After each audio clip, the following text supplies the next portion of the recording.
bom dia. É um prazer receber vocês aqui.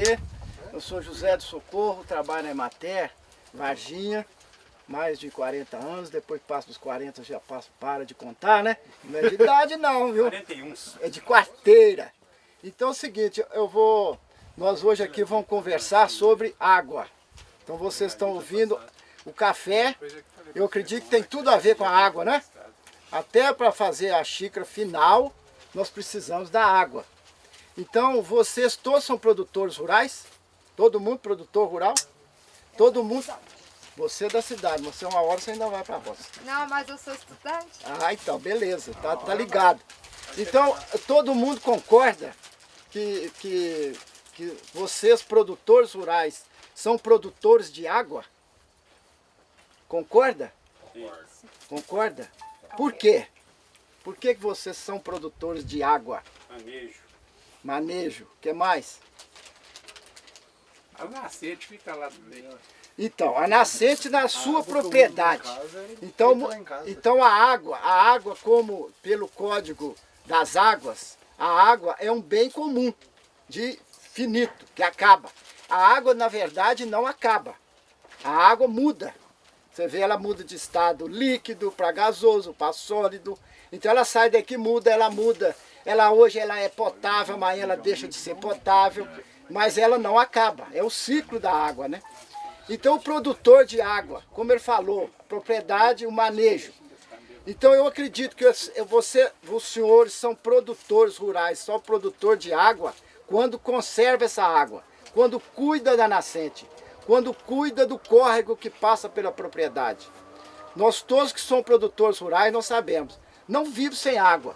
Uma propriedade rural, que alguém vai comprar uma propriedade rural, seja o tamanho que for, a primeira observação dele é a água.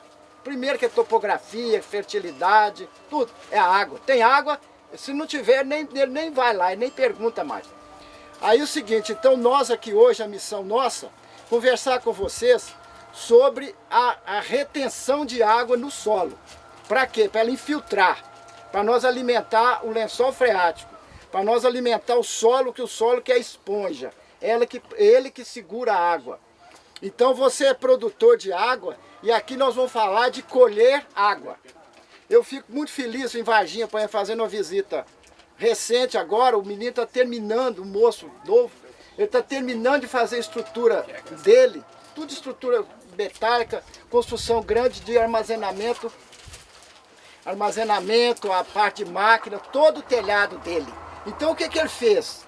Ele fez as calhas, botou calha no telhado, entendeu? Então a chuva que vai cair nesse telhado, ele levou para uma caixa, construiu uma caixa de alvenaria de 40 mil litros. Então o que ele vai usar desses 40 mil litros que ele vai abastecer? Abastecimento pela chuva. Ele vai usar para pulverizar. Em vez dele ir lá no córrego tirar com toda dificuldade uma água suja, ele vai tirar uma água limpa que vai ser até mais eficiente na pulverização. Então o nosso caso aqui é colher água da estrada. No café, aqui nós estamos numa estrada, que poderia ser um carreador. E é um carreador também da lavoura. Coincidentemente também é estrada. Aí a estrada, então daquele topzinho que tá vendo lá, ó, que é a lombada lá. Então a partir dali nós estamos preocupados em coletar essa água da chuva que cai nesse trajeto. E aí por aí vai toda a estrada. Então dali, medindo 30 metros, então a gente vem, tem uma tabela para construir essa bacia, porque esse tanque aí, ó, é dessa dimensão. Então ali 30 metros de comprimento. A estrada, 4 metros aproximadamente de largura.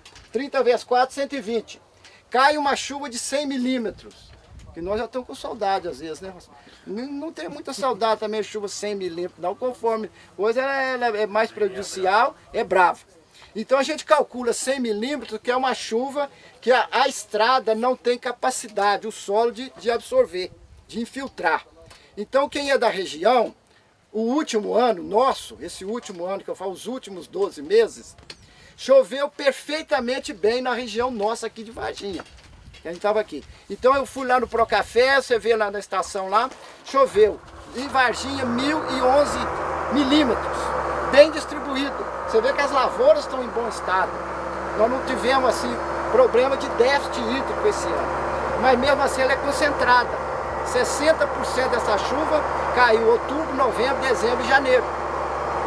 Então o excesso dessa chuva, se não tiver a retenção, ela vai para o córrego de maneira a causar enchente, a erosão. Então quanto mais sujo um córrego depois de uma chuva, você pode saber, tem erosão. Erosão. O rio está sujo, erosão. É terra que está vindo. São Paulo tem levantamento lá que é um absurdo de solo que é perdido por ano. Que está o quê? Entupindo as represas. Então aqui, ó, essa estrada, 30, então nós chegamos à conclusão, 120 metros quadrados, caindo 100 milímetros, vezes 0,10, 12 metros cúbicos. Então essa caixa tem capacidade de armazenar 12 mil litros. Ela tem 2 metros, 2 metros de profundidade, 2 ali e 3 metros de comprimento. 2 vezes 3 vezes 12 mil. Então o excesso dela tem que ter uma descarga. Então o excesso dela, como aqui é privilegiado, sai, aqui é um terraço, aqui também absorve água. Absorve um absurdo de água aqui. Muita água. O cafezal, como é uma cultura permanente, todo mundo já planta em nível, mesmo hoje que está plantando alinhado para melhorar a colheita, ela é um pouco, de qualquer jeito, observa o desnível. Então já retém água. Outra, não sei se vocês têm uma estação da UFLA que fala no manejo do mato, vocês já passaram por ela? Então, no manejo do mato lá, eu não tive a oportunidade de assistir. Mas ele fala qualquer coisa do manejo do mato, a retenção de água também, não falou? Ele falou. Então, por que é importante nós reduzirmos o uso de capina, às vezes, na lavoura? Não há necessidade da capina, seja química, antigamente era de enxada. A lavoura de café ela pode ter o mato no meio, para quê? Para ajudar nessa infiltração também. E a estrada, a gente calcula a água que cai na estrada. Então a água que está acima da pastagem, a estrada essa aqui é perpendicular. Mas tem muita estrada que é nesse sentido. Essa água que vem de cima aqui, ela não está calculada na estrada. Ele não está nesse 100, porque nós sabemos uma área conhecida. Então o que tem que ter? Nos terraços, nas pastagens tem que ter os terraços. A pastagem de braquiária hoje que predomina tem que ser bem manejada. O gado não comer tão lá embaixo no chão. Às vezes você vê a pastagem aí, principalmente o pessoal do gado de corte, às vezes deixa rapar demais a braquiária, a pastagem. Então a pastagem sem vegetação, vegetação rasteira, tudo pelado, o que acontece? A chuva escorre mais chuva, mais água. Então vai complicar mais o fator da controle da estrada. 8 minutos. Alguém tem alguma dúvida, algum detalhe, alguma pergunta? Algum detalhe? Tá bom assim? Porque outro detalhe que a gente fala, chama a atenção de vocês, é o seguinte. Todo mundo é cooperado, né? Tem cooperativa, né?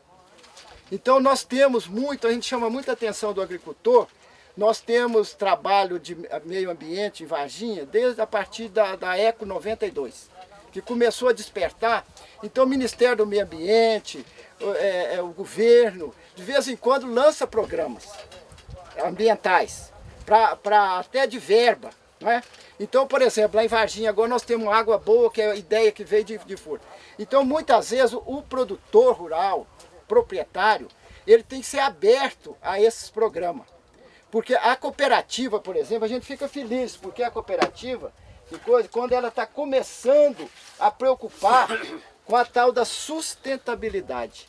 E dentro da sustentabilidade nós temos o item ambiental. É um tripé, ó. Como esse tripé que está segurando essa folha aqui. São 3 pés, é o ambiental, é o econômico, o social e o ambiental. E muitas vezes nós ficamos preocupados só com o econômico, só com o dinheiro no bolso. Mas se não tiver o equilíbrio ainda vem prejuízo. Por quê? Se você não conserva a água, na erosão, você põe um adubo no café, vem a água, vem enxurrada, está levando o seu adubo. Então você aumenta o seu custo de produção. Então é prejuízo também.